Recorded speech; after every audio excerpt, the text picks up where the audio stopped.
ونسلم على رسوله الكريم أما بعد أعوذ بالله من الشيطان الرجيم بسم الله الرحمن الرحيم يا أيها الذين آمنوا اتقوا الله وكونوا مع الصادقين صدق الله العظيم وصدق رسوله النبي الكريم إن الله وملائكته يصلون على النبي يا أيها الذين آمنوا صلوا عليه وسلموا تسليما والصلاة والسلام عليك يا سيدي يا رسول الله وعلى آلك وأصحابك يا حبيب الله. میری طرف دیکھیے، موبائلوں کی طرف کم دیکھیے، کبھی کبھی انہیں جیب میں بھی رکھنا چاہیے، فائدہ کرتے ہیں. درود شریف پڑھیں سارے.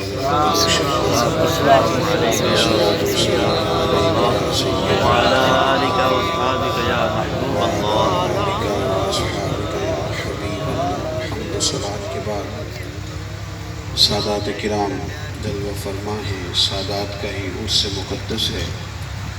اللہ تبارک و تعالی دین کے کاموں میں اخلاص عطا فرمائے، تصنع بناوٹ ریاکاری ہر چیز سے اللہ تعالی ہم سب کو محفوظ و ممنون فرمائے.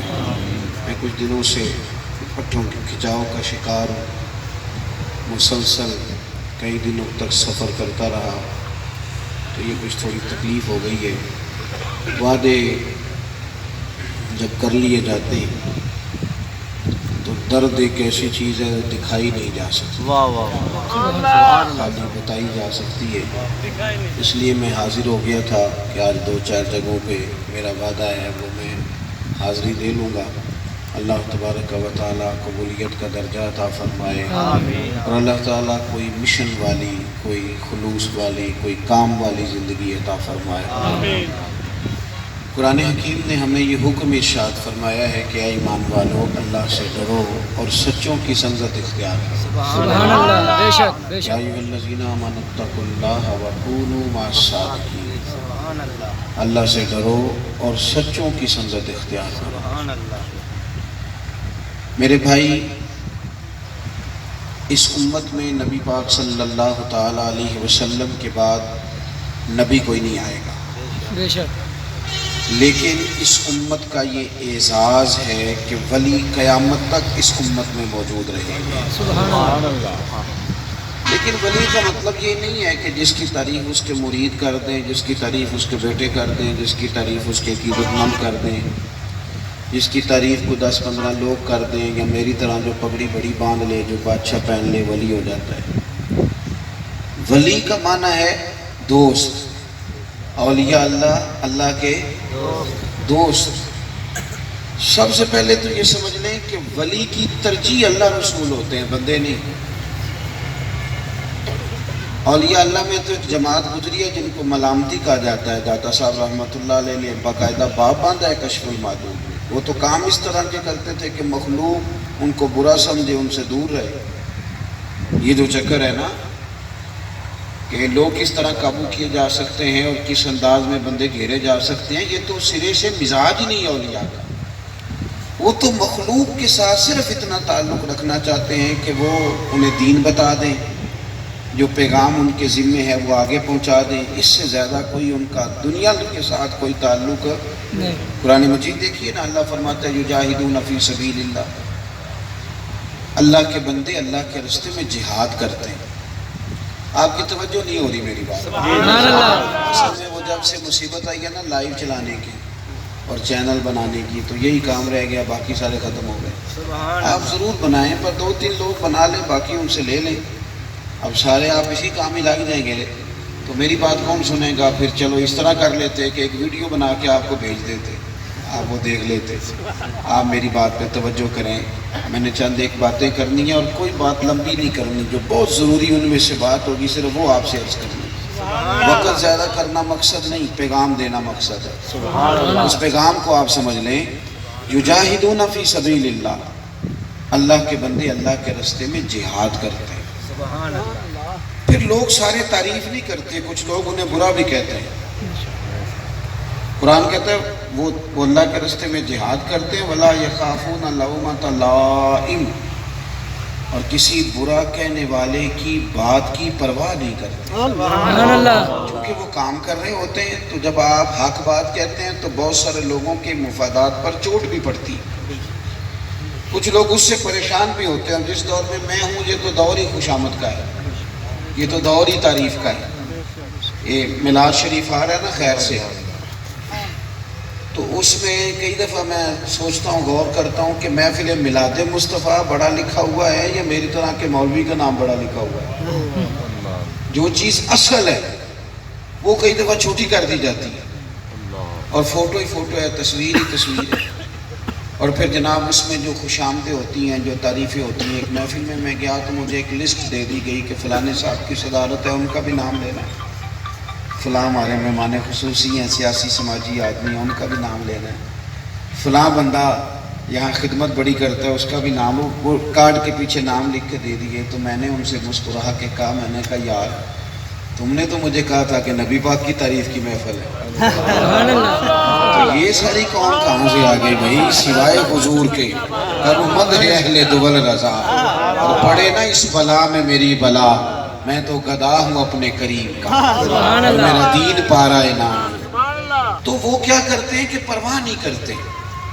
اور جب وہ پرواہ نہیں کرتے تو رب کیا فرماتا ہے؟ ذالک فضل اللہ یؤتیہ من یشاء، یہ ان پر اللہ کا فضل ہے، اور رب جسے چاہتا ہے اپنا فضل عطا فرماتا ہے. سبحان اللہ. بے شک. ان اللہ کے بندوں کی ترجیح اللہ رسول کی ذات ہے.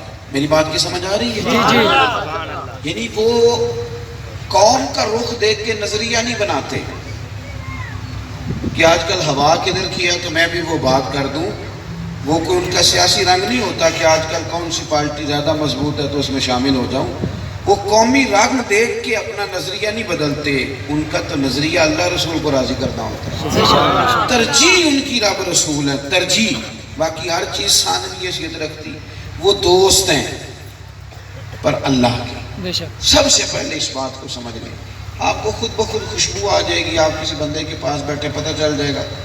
کوئی لمبی بات نہیں، کوئی اس کے لیے بڑا معرفت والا ہونا ضروری نہیں. پتہ چل جائے گا بندہ دنیا دار ہے کہ دین دار ہے. بے شک. آپ کو پتہ چل جائے گا. حضرت رومی فرمایا کرتے تھے، آپ فرماتے تھے میں نے بڑے بڑے بہترین دینی لباسوں میں دنیا دار لوگ دیکھے، اور میں نے بالکل دنیا کے لباسوں میں دیندار لوگ دیکھے. سبحان اللہ. حضرت بہاؤالحق نقشبند بخاری رحمۃ اللہ علیہ فرماتے ہیں کہ میں نے عرفات اور منام میں ایک شخص دیکھا.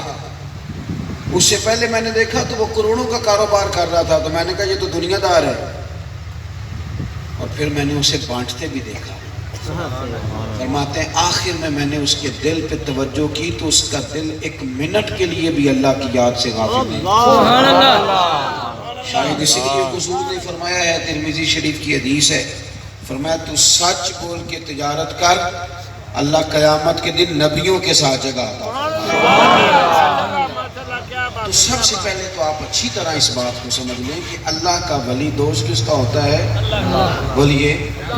اس نے بات اللہ رسول کی کرنی ہے، اس کی ترجیح رب رسول ہے. وہ ڈھونڈتا پھرتا ہے کہ رب راضی ہو جائے، بے شک. اللہ راضی ہو جائے، اللہ راضی ہو جائے. حضرت پیر میر علی شاہ صاحب رحمۃ اللہ تعالیٰ علیہ کے گھر میں بیٹے کی ولادت ہوئی تو خادم دوڑتا ہوا آیا، حضور مبارک ہو مبارک ہو مبارک ہو، حضور مبارک ہو مبارک. پیر صاحب رحمۃ اللہ علیہ کو وجد ہو گیا. اللہ اللہ اللہ کہتے کمرے سے باہر آ گئے. خیر ہے کیا ہوا؟ عرض کی حضور اللہ نے آپ کو بیٹا دیا ہے. سبحان اللہ. تو آپ فرمانے لگے اللہ تجھے جزا دے، تو نے اچھی خبر سنائی. یہ نعمت ہے اور وقت مقام شکر کا ہے.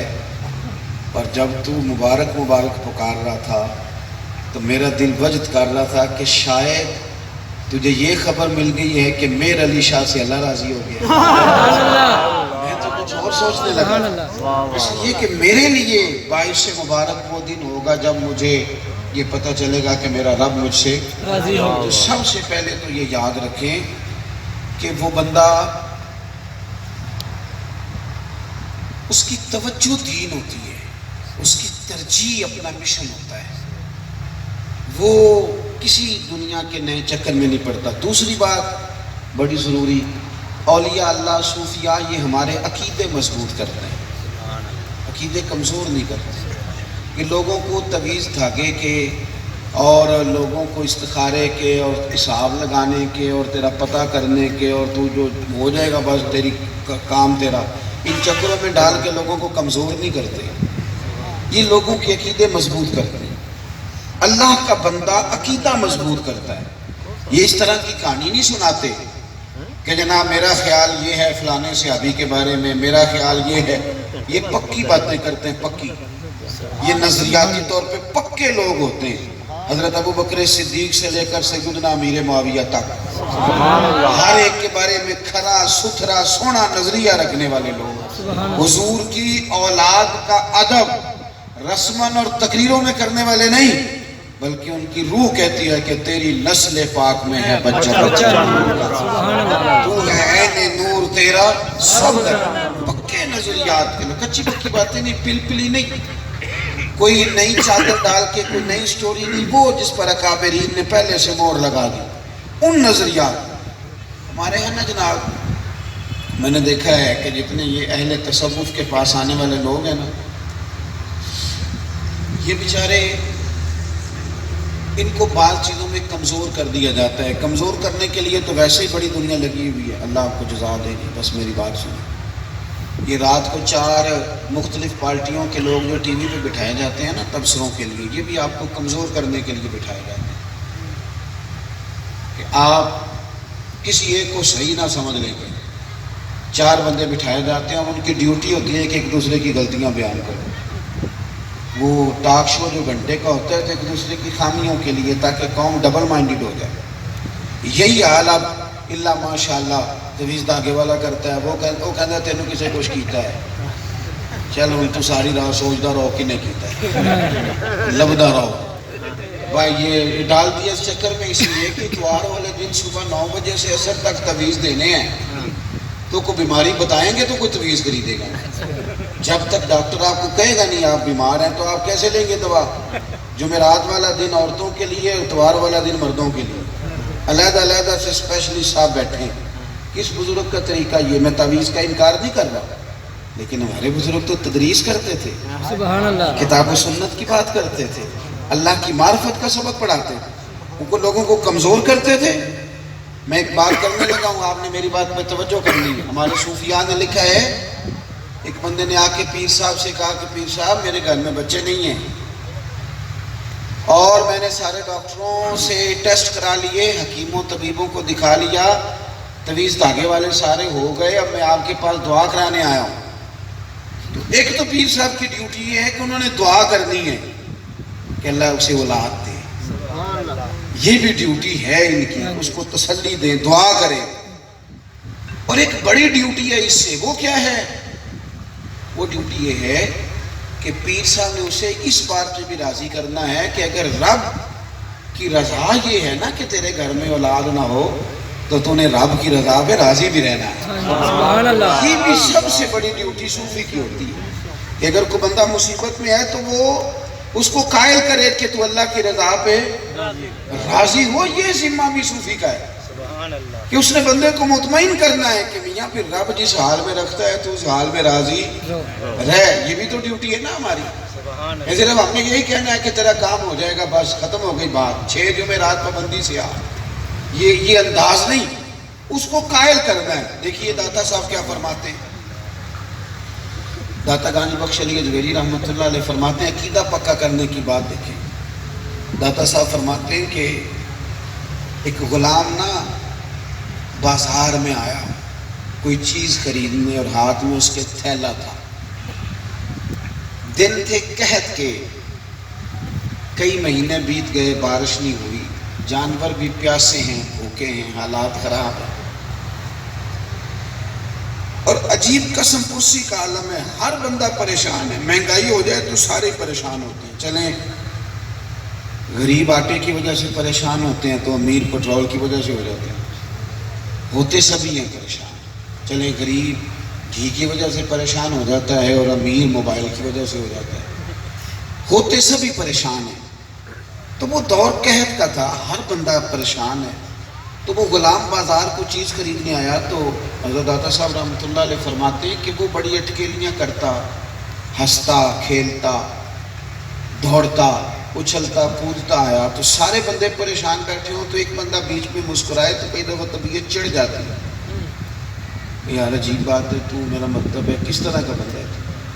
ہم اتنے پریشان ہیں اور تو اٹکیلیاں کر رہا ہے. بندہ تکلیف میں آتا ہے.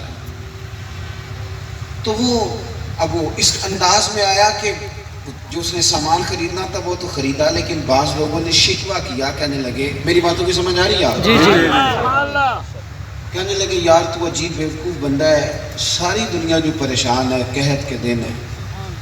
وہ غلام تھا کسی آقا کا، سمجھ لیں کسی بہت بڑے سیٹھ صاحب کا ملازم تھا. سارے پریشان ہیں یار تو اٹکیلیاں کرتا آ رہا ہے، کوئی تیرا طریقہ ٹھیک تو نہیں نا. اس نے بڑی کمال بات کی. حضرت داتا صاحب فرماتے ہیں وہ کہنے لگا تم ہوگے پریشان، میں تو نہیں. سبحان اللہ. تم کیوں نہیں؟ کہنے لگا جس آقا کا میں غلام ہوں نا، اس کے گھر میں گندم ختم نہیں ہوئی بلکہ اس کے بڑولے بھرے ہوئے ہیں. اس کے گھر میں مال ہے تو میں تو ہنسوں گا. داتا صاحب رحمۃ اللہ علیہ اس مقام پہ کیا خوب بات ارشاد کرتے ہیں. فرماتے ہیں جتنا یقین اس غلام کو اپنے آقا کی دولت پہ تھا، اگر اتنا ہمیں بھی رب کے خزانوں پہ ہو جائے تو پھر ہر روز سویرے اٹھ کے ہم رویا نہ کریں. اللہ آپ کو جزا دے. سنیں جی، ہر روز سویرے اٹھ کے رویا نہ کریں کہ غریبی بڑی ہے. ہر روز یہ نہ کہیں کہ حالات بڑے خراب ہیں، پتہ نہیں کیا بنے. ہر روز ہم بندے راضی کرنے کے چکر میں نہ پڑ جائیں کہ بگڑ گئے تو جانے کیا ہو جائے. اتنا یقین جتنا اس غلام کو اپنے آقا کے خزانوں پہ، کم از کم اتنا تو رب کے خزانوں پہ یقین ہو جائے. یہ اللہ والے سبق دیتے ہیں، یہ رب کریم کے بندے سبق دیتے ہیں. لیکن اعلیٰ حضرت فاضل بریلوی رحمۃ اللہ علیہ سرسوں کا تیل لینے دکاندار کے پاس خود گئے. 1000 کتاب کے مصنف، سبحان اور اللہ. کتاب بھی وہ والی کہ ایک کتاب آپ کھولیں تو پی ایچ ڈی کا مقالہ تیار ہو جائے. سبحان اللہ. صرف ایک کتاب کھولیں فاضل بریلوی کی. اعلیٰ حضرت علماء کے لیے بھی مشعل راہ ہیں، مشائخ کے لیے بھی ہیں، شعراء کے لیے بھی ہیں.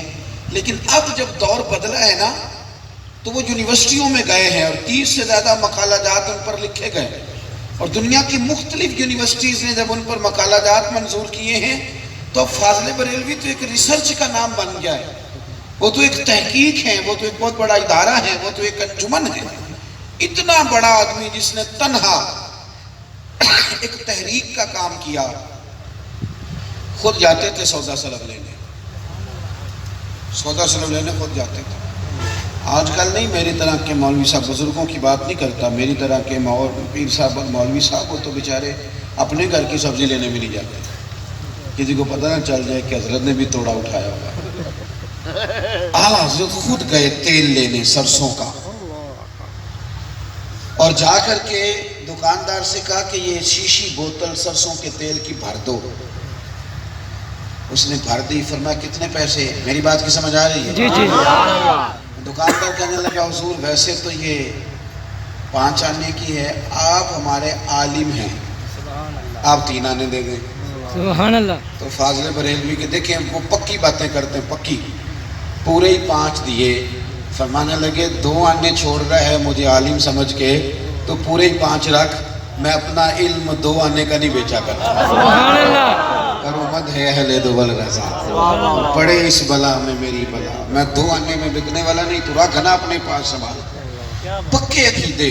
اس دور میں جب لوگ کہہ رہے تھے کہ حضور کو علم ہے تو معاذ اللہ کتنا ہے، تو نبی کریم علیہ السلام کو اختیار ہے تو کتنا ہے، اور حضور کا خیال آئے تو کیا نماز ہوگی کہ نہیں ہوگی، تو فاضل بریلوی فرمانے لگے تم پاگل ہو گئے ہو، حضور ہیں رب کے حبیب. سبحان اللہ. تو محب اور محبوب کا یہ معاملہ ہوتا ہے کہ ان میں تیرا میرا نہیں ہوتا. سبحان اللہ. جو کچھ محبوب کا ہوتا ہے وہی محب کا ہوتا ہے، اور جو محب کا ہوتا ہے وہی محبوب کا ہوتا ہے. سبحان اللہ. کہنے لگے میں تو مالک ہی کہوں گا، واہ واہ. کیونکہ ہو مالک کے حبیب، حبیب، واہ. یعنی محبوب و محب میں نہیں میرا تیرا. اور پھر فرمانے لگے نادانو تم کہتے ہو کہ حضور کا خیال آئے تو نماز نہیں ہوتی، ہماری تو رائے یہ ہے کہ جب تک نبی پاک کا خیال نہ آئے تب تک نماز نہیں ہوتی. سبحان اللہ. تو پکی باتیں اور پختہ نظریے، پختہ، یہ ہمارے بزرگوں.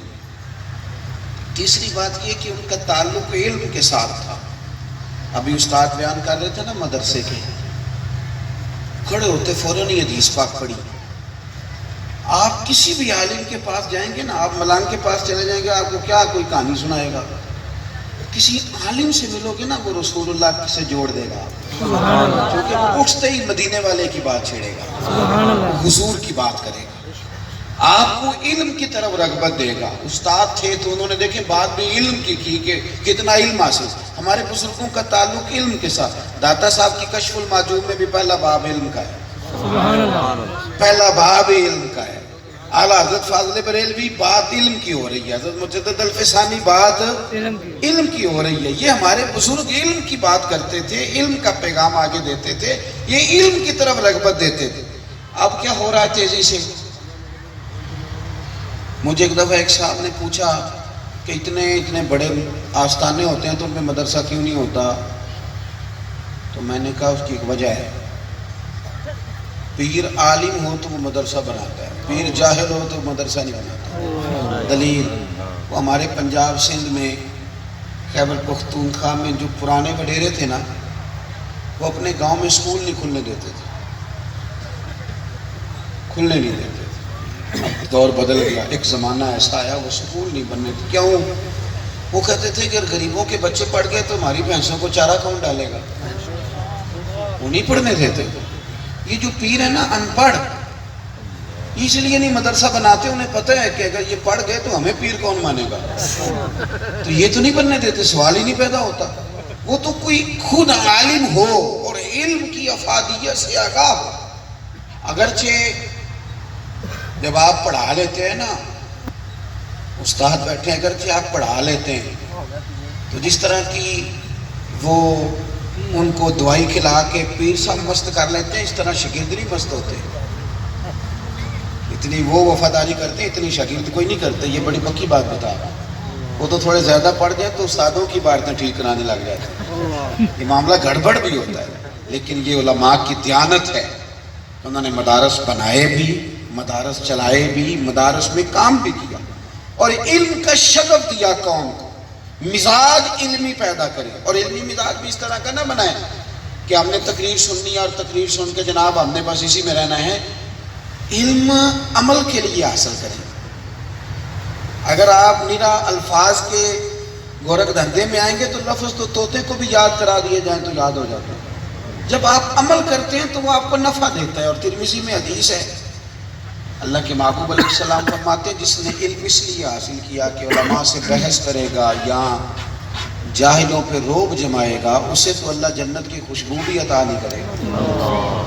عمل کے لیے چلیں. عرس چل رہا ہے نا آج کل سفر میں داتا صاحب کا، تو داتا صاحب کی کشف المعجوب کا مطالعہ تازہ ہے. داتا صاحب فرماتے ہیں کہ لوگ ہم سے چلے پوچھتے ہیں، بڑی چیزیں مشہور ہیں، ٹھنڈے پانی میں 40 دن کھڑا رہا ہے، دریا کنارے بیٹھا رہا، ضرورت ہی نہیں تھی اس کی. سب سے بڑے صوفی کی بات بتا رہا ہوں، بر صغیر کے بڑے صوفی جو غوث پاک سے پہلے کے ہیں داتا صاحب. داتا صاحب کشف المعجوب میں فرماتے ہیں کہ سب سے بڑا مجاہدہ، سب سے بڑا چلہ، سب سے بڑا تیرے لیے اللہ کی طرف جاتے وقت مشقت کا رستہ صرف ایک ہی ہے. حضور وہ کیا؟ فرمایا وہ اتنا ہے کہ جو تو نے سیکھا ہوا ہے اس پہ عمل کرنا شروع کر دے، یہ سب سے بڑا مجاہدہ. سبحان اللہ. یہ داتا صاحب فرماتے ہیں. اور آپ نے قول نقل کیا حضرت بائزید بستامی کا. حضرت بائزید بستامی فرماتے ہیں میں نے 30 سال مجاہدے کیے ہیں، سب سے مشکل مجاہدہ علم پہ عمل کرنا، یہ سب سے مشکل کام، سب سے. اور داتا صاحب پتہ کیا فرماتے ہیں؟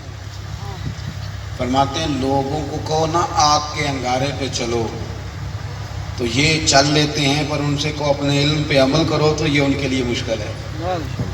آگ کے انگاروں پہ چل لیں گے، عمل مشکل ہے. تقریر تو آپ مجھ سے کہیں میں 6 گھنٹے شاید کر لوں، پر یہ ہے کہ عمل کب کرنا ہے. پر یہ کہ وہ جو فضیلتیں درود شریف کی میں نے اپنی تقریر میں بیان کی تھی، ان کو 1 گھنٹہ پڑھنا کسی سے. عمل کا رستہ اختیار کریں، توجہ عمل کی طرف کریں. ہمارے بزرگوں کے نا خالی تقریروں سے لوگ نہیں سیکھتے تھے، ان کے عمل سے بھی لوگ سیکھتے تھے، ان کے عمل سے. اور وہ بزرگ بچتے تھے کہ کوئی ایسا کام نہ ہو جائے کہ لوگ کہیں جناب یہ کیسے ہوا. اعلیٰ حضرت فاضل بریلوی رحمۃ اللہ علیہ کہ مسجد میں ایک صاحب نے لا کے نا تو چراغ روشن کر دیا. اس زمانے میں مٹی کا تیل ڈال کے لالٹین روشن کی جاتی تھی، اسی سے چراغ روشن ہوتے تھے. مٹی کے تیل کی بجائے ارنڈی کے تیل سے انہوں نے لا کے مسجد کے اندر لالٹین روشن کر دی. تو اعلیٰ حضرت فرمانے لگے مٹی کا تیل ڈالا ہے. عرض کی حضور نہیں، مٹی کا نہیں ہے. فرمایا مٹی کا تیل مسجد میں جلانا درست نہیں، بدبو آئے گی. حضور ارنڈی کا تیل ہے. فاضل بریلوی فرمانے لگے جو آئے گا وہ تو یہی سمجھے گا نا مٹی کے تیل کی لالٹین اور فاضل بریلوی کی مسجد میں جل رہی تھی، وہ تو دلیل پکڑے گا. کہا حضور پھر کیا کروں؟ یہ دیکھو یہ احتیاط ہے ہمارے بزرگوں کی. آپ بچیں اس جگہ سے، تہمت والی جگہ سے بچیں. اور بالخصوص میری طرح کا وہ بندہ جس نے کبھی دعویٰ کر لیا ہے دین بتانے پڑھانے کا، وہ تو زیادہ محتاط ہونا چاہیے. میں فلانے پیر صاحب کا مرید ہوں، تو پھر تو بھائی تیرا انداز اور زیادہ میٹھا ہونا چاہیے تھا. اس لیے کہ جنہوں نے پر کے سر تے چایا ہو تے قدم رکھن ڈر ڈر کے. وہ تو احتیاط سے چلتے ہیں جن کے دعوے بڑے ہوتے ہیں. اعلیٰ حضرت اپنے اس مرید سے کہنے لگے کہ اب تو نے ارنڈی کا تیل جلایا نا تو لالٹین کے پاس کھڑا ہو جا، جو بندہ قریب سے گزرے اسے بتا کہ یہ تیل مٹی کا نہیں. ہر بندے تک یہ خبر دے تاکہ کوئی دلیل نہ پکڑے، عمل کرے، عمل کی طرف سفر کرے. چوتھی بات، اپنی زندگی میں صبح سے شام تک اپنے لیے بڑا کچھ کرتے ہیں ہم. اللہ والوں کے عرس پہ آئے ہو، درس سنو. 24 گھنٹوں میں صرف 10 منٹ 12 منٹ یہ سوچو کہ میں نے اپنی ذات کے لیے، اولاد کے لیے، عزت کے لیے بڑا کچھ کیا ہے. دن میں 12 منٹ صرف یہ سوچو کہ آج صبح سے شام تک میں نے اپنے دین کی سربلندی کے لیے کیا کیا. سارے بزرگوں کے عرس نہیں ہوتے. علماء سے پوچھیں کہ امام کسلانی کا عرس کہاں ہوتا ہے، امام نبوی کا عرس کہاں ہوتا ہے. آپ نے پڑھا ہے کبھی بورڈ امام بخاری کے عرس کا؟ سب کے عرس نہیں ہوتے، پر کام سب نے کیا ہے. سبحان اللہ. جن کے ہوتے ہیں بڑی اچھی بات، لیکن کام اتنے لوگوں نے کیا. امام ترمذی چھوٹے امام ہیں؟ امام شافعی کیا چھوٹے ہیں؟ صاحب رسالہ قشیریہ جو تصوف کا نصاب فراہم کرتے ہیں، ان کا عرس بھی سب جگہ نہیں منایا جاتا، لیکن تھے تو وہ بڑے آدمی نا. کام تو کیا. صوفیہ شوق سے تفسیر پڑھتے ہیں، تفسیر روح البیان، لیکن کہاں عرس منایا جاتا ہے علامہ اسماعیل حقی کا؟ بھئی وہ کام کرتے تھے، انہیں کام سے غرض تھی. پیچھے کو نام کتنا لے گا، ذکر کتنا کرے گا، جلسے کتنے ہوں گے، اس بات سے غرض نہیں. 1,24,000 کم و بیش انبیاء آئے. آپ کو کتنوں کے نام آتے ہیں؟ مجھے کتنوں کے آتے ہیں؟ حضور کے 1.5 لاکھ کے قریب صحابہ، کتنوں کے نام آتے ہیں؟ جو لوگ کام کرتے ہیں انہیں نام سے دلچسپی نہیں ہوتی، کام سے دلچسپی ہوتی. کام کرے کام. یہ تھوڑا نام سے بچیں. میں اکثر کہتا ہوں کہ محفل کا مہمان خصوصی وہ نہیں ہوتا جو اسٹیج پہ بیٹھا ہوتا ہے. محفل کا مہمان خصوصی وہ ہوتا ہے جو اشتہار لگاتا ہے، جو محفل سے پہلے محفل والی جگہ پہ جھاڑو دیتا ہے، جو کرسیاں سمیٹتا ہے. وہ مہمان ہے، اس بیچارے کی نہ فوٹو آتی ہے نہ اسٹیج پہ آتا ہے. لیکن وہ مشن والا بندہ ہوتا ہے، کوئی اس پر توجہ کرے نہ کرے، اللہ رسول کو پتا ہوتا ہے کہ اس نے ڈیوٹی کی. اللہ رسول کو نام کے چکر میں جتنا بندہ پڑھتا ہے نا، اعلیٰ حضرت نے کہا تھا او بے نشانوں کا نشان مٹتا نہیں، ہمارا مٹتے مٹتے بھی نام ہو ہی جائے گا. کام کریں کام، کام پر توجہ دیں. اپنے دین کی سربلندی کے لیے درد سے کسی کو دن میں نماز کی دعوت دیں. شوق سے کسی کو کہیں یار اپنا قرآن پاک ٹھیک کر لے. کسی کو پیار سے کہیں یار تو غلط جگہ پہ جا رہا ہے، ادھر آ جا. مبلغ اور دائی بنے دین کے. یہ اصل مشن ہے. ایک ایک بندہ پیغام دے، ایک ایک بندہ آگے نکلے. حضرت صدیق اکبر کلمہ پڑھ کے یہ نہیں کہا تھا کہ میں آ تو گیا ہوں، سارے پیسے تو لے آیا ہوں، سارا دن رہتا تو، یہ نہیں کہا تھا. ڈیوٹی بھی سب سے زیادہ کرتے تھے، خرچ بھی سب سے زیادہ کرتے تھے، لیکن انہوں نے تبلیغ کی تو حضرت عثمان غنی بھی آ گئے کلمہ. سبحان اللہ. حضرت ابو بکر صدیق کی دعوت پہ حضرت عبد الرحمن ابن عوف آئے، پیغام بھی دیا. پیغام بھی دیں تھوڑا تھوڑا. مشن کا مزاج بنائیں. مشن. آپ ہمارے ہاں تو عجیب مسئلہ بن گیا ہے کہ لوگ سوشل میڈیا پہ کوئی حدیث بھی دے تو ساتھ اپنی فوٹو دیتے ہیں. بھئی حدیث کی تبلیغ کر رہے ہو فوٹو کی کر رہے ہو؟ کئی دفعہ میسج آئے نا، ویسے تو میں اتنا زیادہ وقت نہیں دے پاتا، بہت سارے لوگوں کہ مجھے واٹس اپ نہیں آتے، چند دیکھ کے آتے ہیں، تو جمعہ مبارک کبھی کبھی پیغام آئے تو ساتھ فوٹو لگی ہوتی ہے، تو میں ان سے پوچھتا ہوں کہ جمعہ مبارک میں آپ کی فوٹو کا کیا تعلق تھا ویسے؟ کہ وہ خاص حاجت تھی تو کیا اس کی ضرورت پڑی ہے؟ چھوڑ دیں یہ کام. تو مشن کا ذوق جن لوگوں کو، ویسے بھی جب آپ اس چکر میں پڑ جاتے ہیں نا میری فوٹو آئے میں آگے آ جاؤں، پھر آپ تڑپتے ہیں مچھلی کی طرح، کیوں؟ مزاج بن جاتا ہے پھر بندے کا. تو ہمارے بزرگ وہ مشن کی بات کرتے تھے، مشن پہ. پانچویں اور آخری بات، مخلصین کی زندگی مطمئن لوگوں کی زندگی ہوتی ہے. مخلصین کی زندگی، ریاکاروں کی زندگی تکلیف والی زندگی ہوتی ہے. تڑپ رہے ہوتے ہیں لوگ کہ میرا نام لیا جائے، میری فوٹو آ جائے، مجھے کہیں آگے بٹھا لیا جائے، میں سیاسی سماجی ہوں، فلانا ہوں فلانا ہوں. مخلصین کی زندگی سادی، مطلب رب کے بندے جہاں بھی بٹھا دو سب ٹھیک ہے.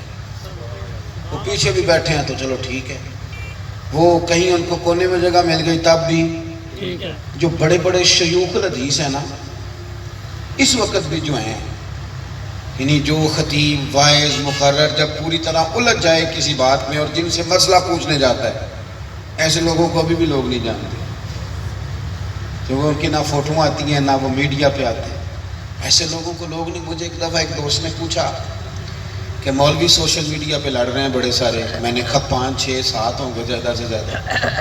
تو مولوی تو اللہ کے فضل سے ہزاروں ہیں، وہ تو توجہ سے پڑھا رہے ہیں، تمہیں صرف وہی نظر آتے ہیں جو لڑ رہے ہیں. میرے ساتھ چلو میں تمہیں دکھاتا ہوں جن کا کوئی تعلق نہیں کسی قسم کی شرانگیزی سے. وہ تو خدا کے بندوں سویرے وضو کر کے صبح 7 بجے بیٹھتے ہیں اور ظہر تک رسول اللہ کی حدیث کا درس دیتے ہیں. تم ادھر تو آؤ نا. اور ان لوگوں کی تعداد بہت بڑی ہے، وسیع تعداد ہے ان لوگوں کی، بڑے زیادہ کثرت سے یہ لوگ مخلصین والی زندگی گزارے ہیں. حدیث پاک سنیں، سیاستہ میں موجود ہے، سنن ابو داؤد میں حدیث کے راوی حضرت عمر فاروق ہے. سبحان اللہ. اللہ کے پیارے رسول علیہ السلام نے فرمایا کچھ لوگ ایسے ہیں جو نہ نبی ہیں نہ شہید ہیں، لیکن قیامت کے دن نبی اور شہید ان کا مقام دیکھ کے رشک کریں گے. سبحان اللہ. کوئی نہیں سمجھی نہیں آپ؟ سبحان اللہ. یعنی جس پر نبی رشک کریں اور جن پر شہید رشک کریں کہ کیا بات ہے تیرے مرتبے، اس کا کیا مرتبہ ہو. اور حضور فرماتے ہیں قیامت کے دن رب انہیں نور کے ممبر عطا فرمائے گا. سبحان اللہ. نور کے. یا رسول اللہ یہ کون ہے؟ سبحان اللہ. تو نبی پاک صلی اللہ علیہ وسلم نے فرمایا یہ وہ لوگ ہیں، یہ حدیث صحیح ہے اور بس یہی ساری ولایت ہے، کل ولایت یہی حدیث ہے جو میں عرض کر رہا ہوں. کیونکہ وہ جو آیت ہم پڑھتے ہیں نا الا ان اولیاء اللہ لا خوف علیہم ولا ہم یحزنون، ماشاءاللہ آپ کو بھی آتی ہے، سب کو اتنی یاد کرا دیا ہم نے اللہ کے، سب کو آتی ہے، یہ آتی ہے نا سب کو جناب. بے شک. یہ آیت بھی نبی پاک نے اسی حدیث کے آخر میں جا کے تلاوت کی. حضور فرماتے ہیں کہ نہ وہ نبی ہیں نہ وہ صدیق ہیں، نور کے ممبر ملیں گے، انبیاء صلحاء صدیقین شہداء ان پر رشک کریں گے. یا رسول اللہ یہ کون ہے؟ حضور فرماتے ہیں یہ لفظ ہیں حدیث کے، فرمایا نہ انہیں کوئی دنیاوی لالچ تھا، سبحان اللہ. نہ ان کا کوئی رشتہ داری کا مسئلہ تھا، لیکن وہ آپس میں محبت کرتے تھے صرف رب کی رضا کے لیے. مخلص لوگ تھے، مخلص. اور اس سے یہ آپس کی محبت کے لفظ ہے یہاں، میرا مرید کی محبت کے لفظ نہیں. پیر صاحب نے بھی کرنی ہے محبت اللہ کی رضا کے لیے. ہاں جی، ماڑا مرید آ جائے تو اسے دینا ہے کرایہ انہوں نے آنے جانے کا. غریب طالب علم آ جائے تو اس کے ساتھ انہیں شفقت کرنی ہے. میرا یہ حدیث میں یہ علماء سے آپ تصدیق کرا لیں، 2 طرفہ محبت کا ذکر ہے. ابھی میں المتحابین فی، وہ ایک دوسرے کے پاس بیٹھتے تو پھر بھی اللہ کی رضا کی سبحان اللہ. محبت کرتے تو پھر بھی لو جی حدیث کی تصدیق بھی ہو گئی ہے. یہ بڑی آسانی سے آپ تک بات پہنچ گئی. وہ ایک دوسرے سے، مجھے بات یاد آ گئی، اعلیٰ حضرت بریلوی رحمۃ اللہ علیہ کے نا ایک خادم تھے سید ایوب علی رضوی صاحب۔ خادم کیا تھے؟ وہ تو کہتے تھے میرا بیٹا ہے، سادات سے کیا خدمت لینی ہوتی۔ ایک دن نا سون حلوہ بیچنے والا پھیری والا آیا، ریڑھی والا۔ اب تو ریڑھی والے نہ آتے ہیں، نہ ان سے کوئی چیز لیتا ہے، نہ ان کو اجازت ہوتی ہے کہ وہ آواز دے سکیں، امیروں کی نیند ڈسٹرب ہوتی ہے اگر وہ دروازے پہ آواز دیں۔ ریڑھی والا ہے، اتنا بڑا آدمی، ان کو بھی کیا یہ چیزیں یاد رہتی ہیں؟ اعلیٰ حضرت نے سون حلوہ خریدا اور سارے طالب علموں کو کھلایا، کہتے ہیں مزیدار ہوتا ہے یار۔ 2 پیکٹ بنا کے 2 پوٹلیاں، مولانا ظفر الدین بیاری نے لکھا ہے، وہ 2 بنا کے نا پیکٹ تو اپنے تکیے کے نیچے بستر میں کے نیچے چھپا کے رکھ لیے، قربان جاؤں۔ واہ واہ سید ایوب صاحب کہتے ہیں میں آیا تو میں تو بظاہر غریب تھا اور میں تو اپنے آپ کو حضور کی بارگاہ سے فیض لینے کے لیے آتا تھا، علم کا، تقوی کا۔ مجھے کہنے لگے ایوب علی وہاں نا 2 پیکٹ پڑے ہیں، اٹھا کے لاؤ، تو میں اٹھا کے لایا تو کہنے لگے یہ تیرا حصہ ہے، سبحان اللہ، 1 پیکٹ۔ کہتے ہیں میرے چھوٹے بھائی قناعت علی بھی ساتھ تھے، یہ تیرا حصہ۔ اتنا بڑا آدمی، ان کو یاد رہتا ہے یہ کام کرنا، ٹافیاں خریدنا، ٹافیاں بانٹنا۔ یہاں تک تو نہیں نا آ سکتے ہم، ویسے بھی بندہ کو امیر ہو جائے وہ یہ کام نہیں کرتا۔ کہتے ہیں وہ مجھے دی تو میں نے شرم محسوس کی، تو یہ لفظ لکھے مولانا ظفر الدین بیاری نے حیات اعلیٰ حضرت میں۔ اعلیٰ حضرت کے چھوٹے بیٹے کا نام مصطفیٰ رضا ہے، حضور مفتی اعظم، تو فرمانے لگے پتر جھجکتا کیوں ہے، لے لے، میں نے اپنے بچوں کے لیے لیے تھے، پھر مدرسوں کے بچوں کے لیے لیے، سب کو دے دیے، تم تھے نہیں۔ سبحان واہ اللہ، واہ واہ جو بچہ نہ ہو اماں اس کا حصہ رکھتی ہے، بے شک بے شک صرف بے اماں شک، رکھتی ہے۔ اعلیٰ حضرت نے رکھا، فرمانے لگے تم نہیں تھے تو میں نے نا تمہارا حصہ بچا کے رکھا تھا، پتر جس طرح میرا بیٹا اس طرح تم وہ لے لو۔ کہتے میں نے جھجکتے جھجکتے تھام لیا، میں نے پکڑا تھا تو میرے جو بھائی تھے نا قناعت علی صاحب، انہوں نے آگے بڑھ کے نا خود دوڑ کے اعلیٰ حضرت کے ہاتھ سے چھین لیا۔ تو فاضل بریلوی مسکرا کے کہنے لگے آپ نے کیا کیا؟ کہنے لگے حضور آپ نے خود ہی تو کہا ہے کہ میں بیٹا ہوں، تو میں تو اپنے ابا کے ہاتھ سے بھی چھین لیتا ہوں۔ سبحان اللہ، کہتے خوش ہو گئے اعلیٰ حضرت۔ تو حضور فرماتے ہیں وہ اللہ کی رضا کے لیے محبت کرتے ہیں، اللہ کی رضا کے لیے ان کا دنیاوی لالچ کوئی۔ پھر یہ آیت تلاوت کی، الا ان اولیاء اللہ لا خوف علیہم ولا هم یحزنون۔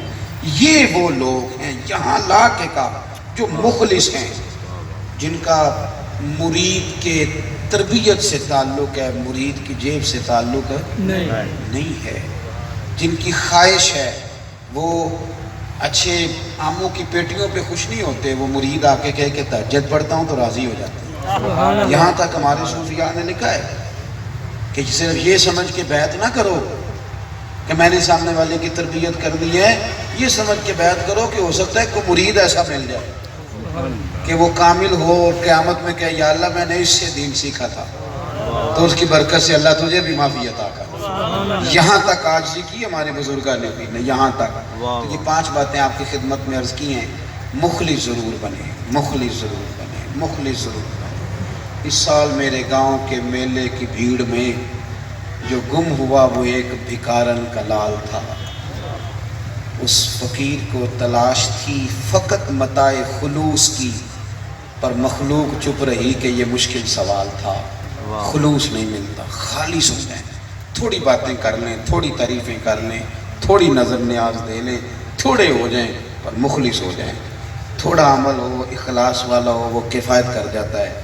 اللہ کے حضور دعا کرتا ہوں جو باتیں کہی ہیں مالک قبول فرما لے، جہاں بھول گیا ہوں اللہ معاف کر دے۔ ابھی کیونکہ محفل سرکار کے نام کیا نا، نہیں لوگ تو آتے جاتے رہتے ہیں، ہمیں نظریاتی بننا چاہیے، شخصی نہیں بننا چاہیے، نظریے کا مزاج ہمیشہ۔ میں اب شوق سے کہہ رہا ہوں آپ کہ نظریے کا مزاج بنائیں، شخصیت کا بنائیں۔ کچھ لوگ آ کے کہتے ہیں کہ آپ نہ آئے تو ہم نے محفل نہیں کرانی، تو میں کہتا ہوں یہ آپ غلط بات کر رہے ہیں، محفلیں میرے نام کی پابند ہیں، یہ کیا عجیب بات ہے؟ میری طرح کے کئی لوگ آئے، کئی گئے، محفلیں سرکار کی ہیں، ہو رہی ہیں اور ہوتی رہیں گی، اس لیے نظریہ مضبوط ہونا چاہیے۔ ابھی خطابات ہوں گے، محفل جاری ہوگی۔